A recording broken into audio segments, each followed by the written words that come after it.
Welcome to my YouTube channel pharma की दुनिया। तो आज का हमारा टॉपिक अस्थमा डिजीज़ है। अस्थमा एक रेस्पिरेटरी सिस्टम डिसऑर्डर है।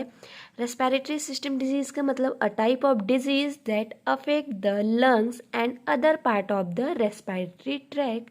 Respiratory tract like nose, throat, larynx, trachea, bronchi and lungs.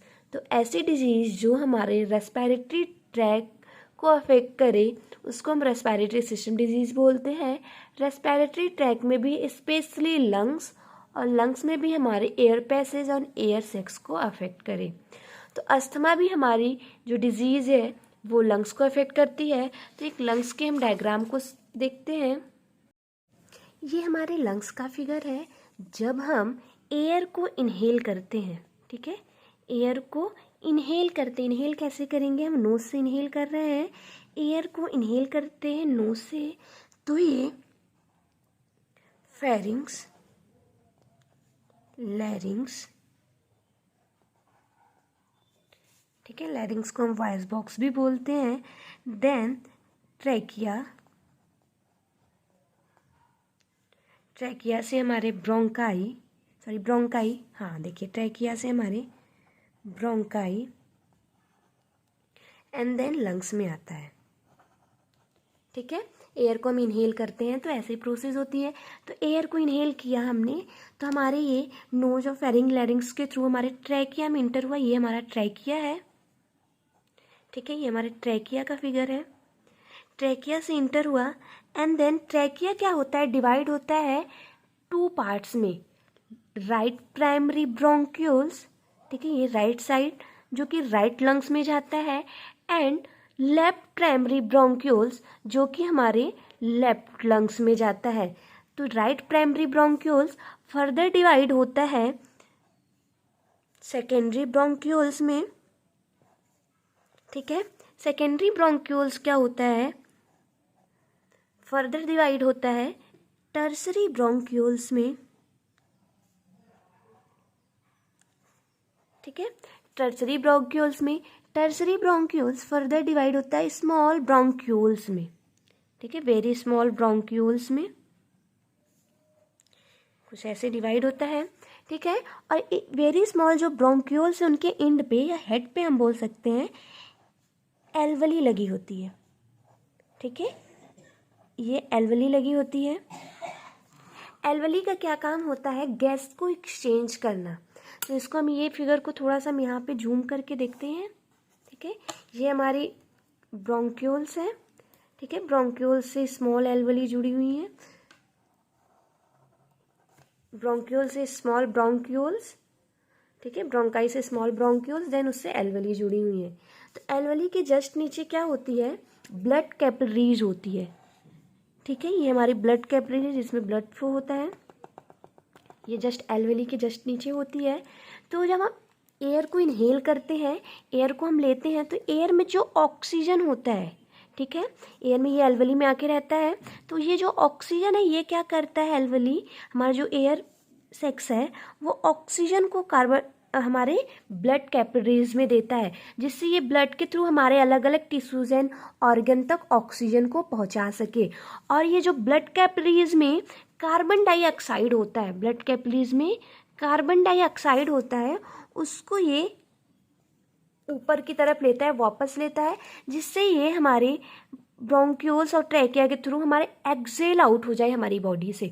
Oxygen को इनहेल करता है, ऑक्सीजन को ब्लड कैपिलरीज में देता है, और कार्बन डाइऑक्साइड को हमारे ब्लड कैपिलरीज से वापस लेता है और हमारे बॉडी से एक्सेल आउट करता है। तो यूजुअली ये एल्वली जो है उसका काम हमारा गैसियस एक्सचेंज करने का है। ये हमारे लंग्स का नॉर्मल प्रोसेस होता है, ठीक है। In the case of asthma, asthma के केस में हमारी ये जो प्रोसेस है, यही प्रोसेस हमारी जो है वो डिस्टर्ब होती है। तो हम कैसे डिस्टर्ब होती है इसको हम देखते हैं। It is a condition characterized by episodic air flow obstruction due to bronchospasm. इसका मतलब क्या होता है, एयर फ्लो ऑब्स्ट्रक्ट हो रहा है। मतलब एयर फ्लो ऑब्स्ट्रक्शन का मतलब जो हम नोज के थ्रू एयर को इनहेल कर रहे हैं, ठीक है, और ये हमारी एयर सेक्स एल्वली में आके इकट्ठा हो रही है और हमारे ब्लड कैपिलरीज से गैसियस एक्सचेंज कर रही है, ठीक है, वही हमारी जो ये एयर फ्लो है ना वो डिस्टर्ब हो रहा है, ऑब्स्ट्रक्ट हो रहा है ड्यू टू ब्रोंकोस्पाज्म। क्यों हो रहा है? Due to bronchospasm. ये हमारे जो ब्रोंक्यूल्स हैं, ठीक है, इस फिगर को थोड़ा सा हम यहाँ पे बनाते हैं।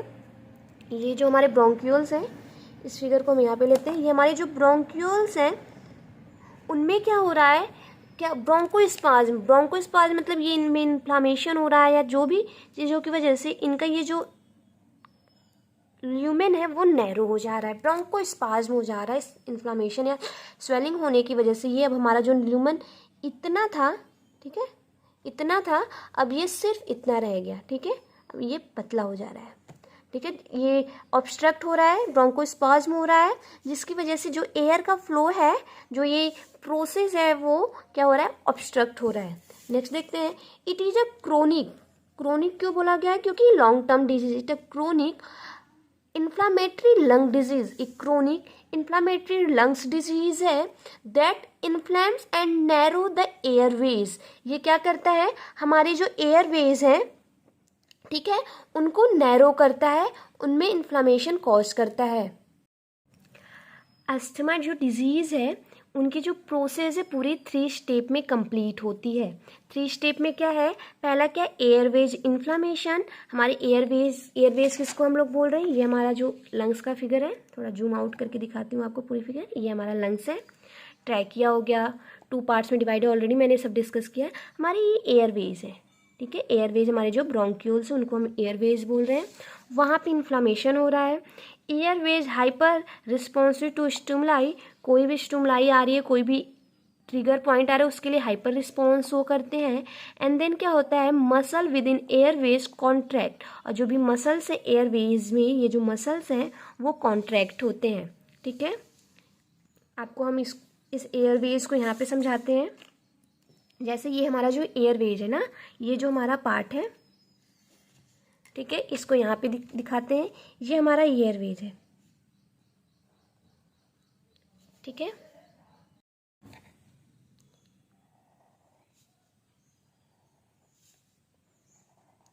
ये हमारा नॉर्मल एयरवेज है, ठीक है। इस फिगर को मैंने यहाँ पे दिखाया है, ठीक है, ये जो फिगर है यहाँ पे, ये जो पार्ट है ब्रोंकाइल्स का, ये हमारा ये ब्रोंक्यूल्स है, ठीक है। ये हमारा नॉर्मल एयरवेज है जिसमें ये हमारा म्यूकस है, ठीक है, और ये हमारा मसल लेयर है, मसल लेयर है, ठीक है। इनके बीच की जो स्पेस है ना, ये स्पेस जो है वो बहुत ज़्यादा वाइड है, इनफ है, ठीक है, ये स्पेस जो है वो इनफ है। But in the case of asthma, ठीक है, ये नॉर्मल, हमारी नॉर्मल कंडीशन है। But in the case of asthma, हमारे जो एयरवेज है, एयरवेज का मतलब होता है ब्रोंक्यूल्स, भूलिएगा मत इसको। ये हमारा जो in the case of asthma क्या है, ये हमारे एयरवेज है। क्या हो रहा है, एयरवेज इन्फ्लामेशन, एयरवेज में क्या हो रही है, इन्फ्लामेशन हो जा रही है। इन्फ्लामेशन होने की वजह से ना ये जो स्पेस है वो अब कम हो गई, ठीक है। यहाँ पे ये जो वाइड स्पेस थी, अब इन्फ्लामेशन होने की वजह से ये स्पेस यहाँ पे कम हो गई, जिसकी वजह से ये हमारा क्या हो गया, ये हमारा क्या हो गया, नैरो हो गया, ठीक है। यहाँ पे ये क्या है, वाइडर है, जो स्पेस है वो वाइडर है, इनफ स्पेस है, ठीक है। बट यहाँ पे ये इन्फ्लामेशन होने की वजह से ये नैरो हो गया। इन्फ्लामेशन हो रहा है तो क्या क्या हो रही है, स्वेलिंग हो रही है, ठीक है, रेडनेस हो रही है और इरिटेशन हो रही है,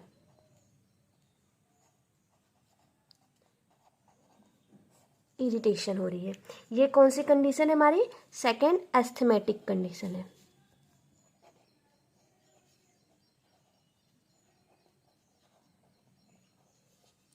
एस्थमेटिक हमारी एयरवेज है, ये हमारी फर्स्ट क्या थी, नॉर्मल एयरवेज थी।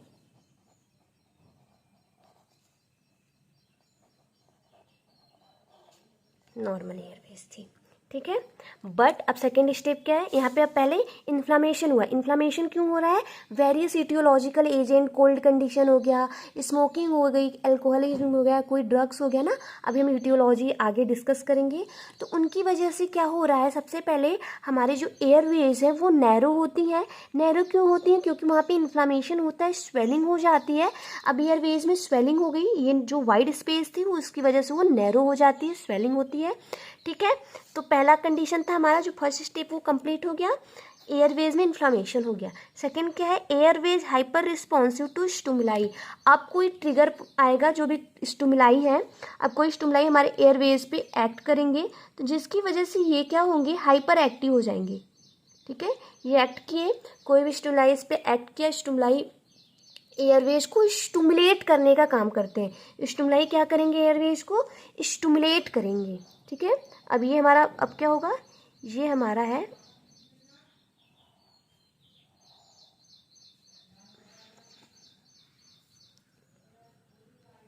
ठीक है।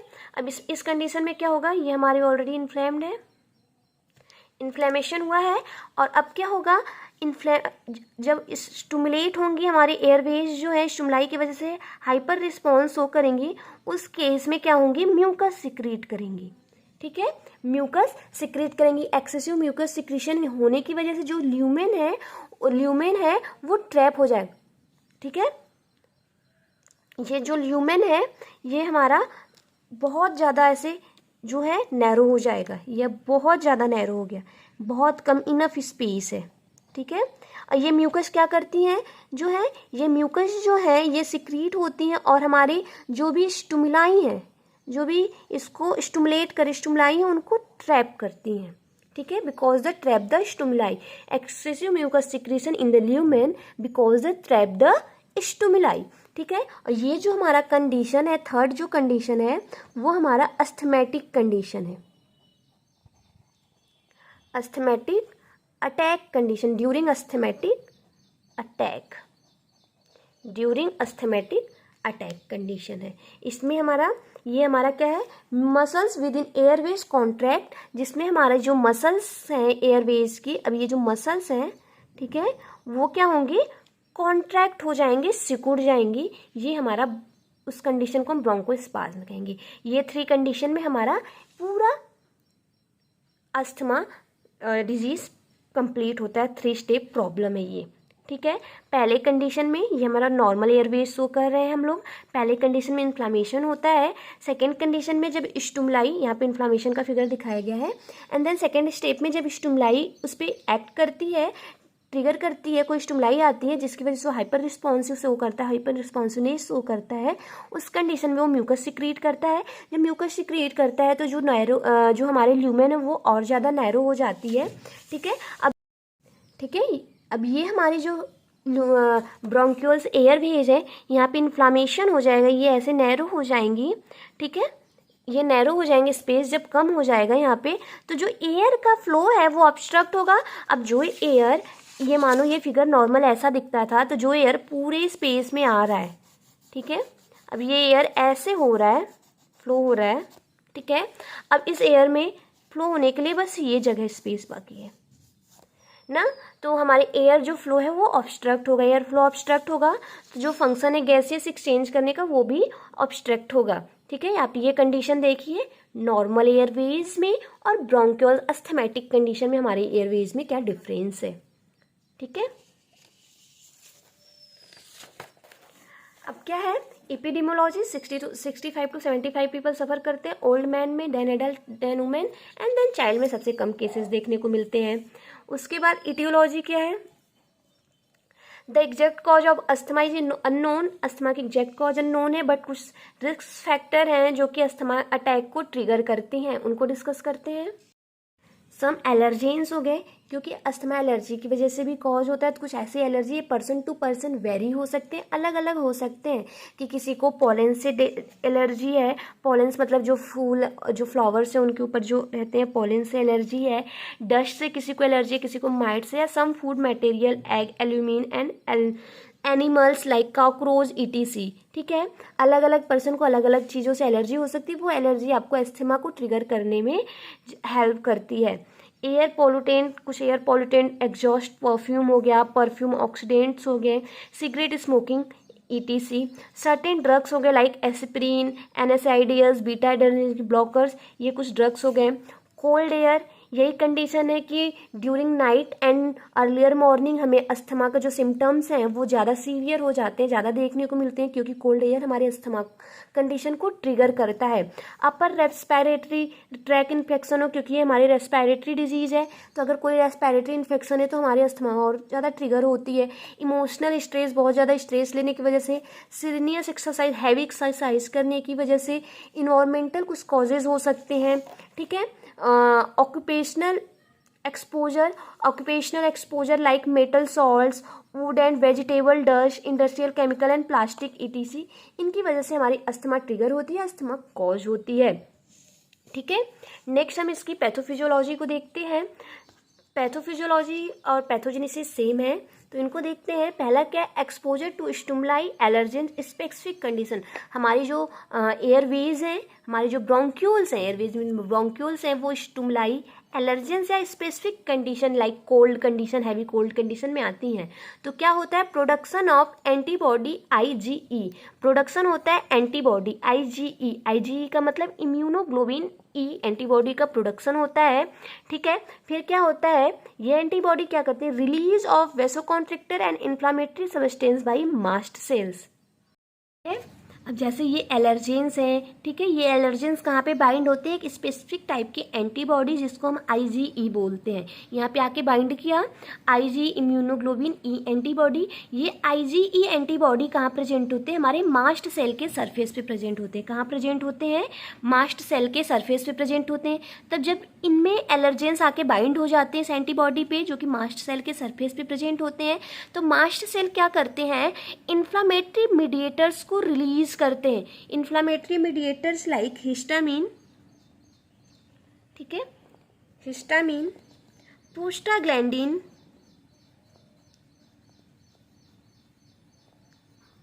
ठीक है, prostaglandins and leukotrienes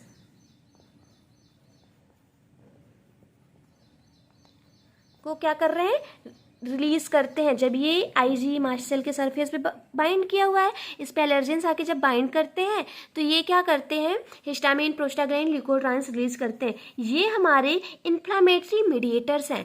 inflammatory mediators है मतलब इन्फ्लामेशन कॉज करेंगे, release of vasoconstrictor and inflammatory substance by mast cell.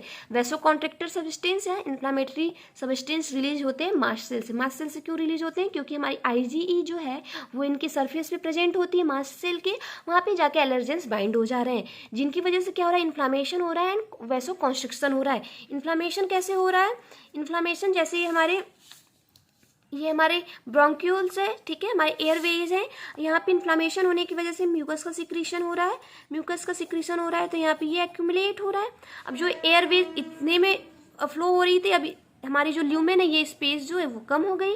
जब कम हो रही है तो मतलब ये कॉन्ट्रैक्ट हो रही है, नैरो हो रही है, इन्फ्लामेशन एंड वैसो कॉन्स्ट्रक्शन हो रहा है, तो क्या होगा, इनहांस्ड म्यूकस सिक्रीशन। इन्फ्लामेशन होने की वजह से म्यूकस सिक्रीशन, अब यहाँ पे इन्फ्लामेशन हुआ है, यहाँ पे म्यूकस का सिक्रीशन स्टार्ट हो जाएगा, ठीक है, म्यूकस सिक्रीशन स्टार्ट होगा, जिससे एयरवेज नैरोइंग एंड ऑब्स्ट्रक्ट, हमारे एयरवेज जो है वो नैरो हो जाएंगे। अब समझो, अब मैं एक फिगर के थ्रू समझाती हूँ। ये हमारी नॉर्मल एयरवेज है, ठीक है, ये नॉर्मल एयरवेज है। सबसे पहले क्या हो रहा है, यहाँ पे इन्फ्लामेशन हो रहा है, ठीक है, इन्फ्लामेशन हुआ है, यहाँ पे स्वेलिंग, रेडनेस हुई, इन्फ्लामेशन हो रहा है, ठीक है। क्यों इन्फ्लामेशन हो रहा है, क्योंकि इन्फ्लामेटरी मीडिएटर रिलीज हो रहे हैं, इन्फ्लामेटरी मीडिएटर्स रिलीज हो रहे हैं, ठीक है।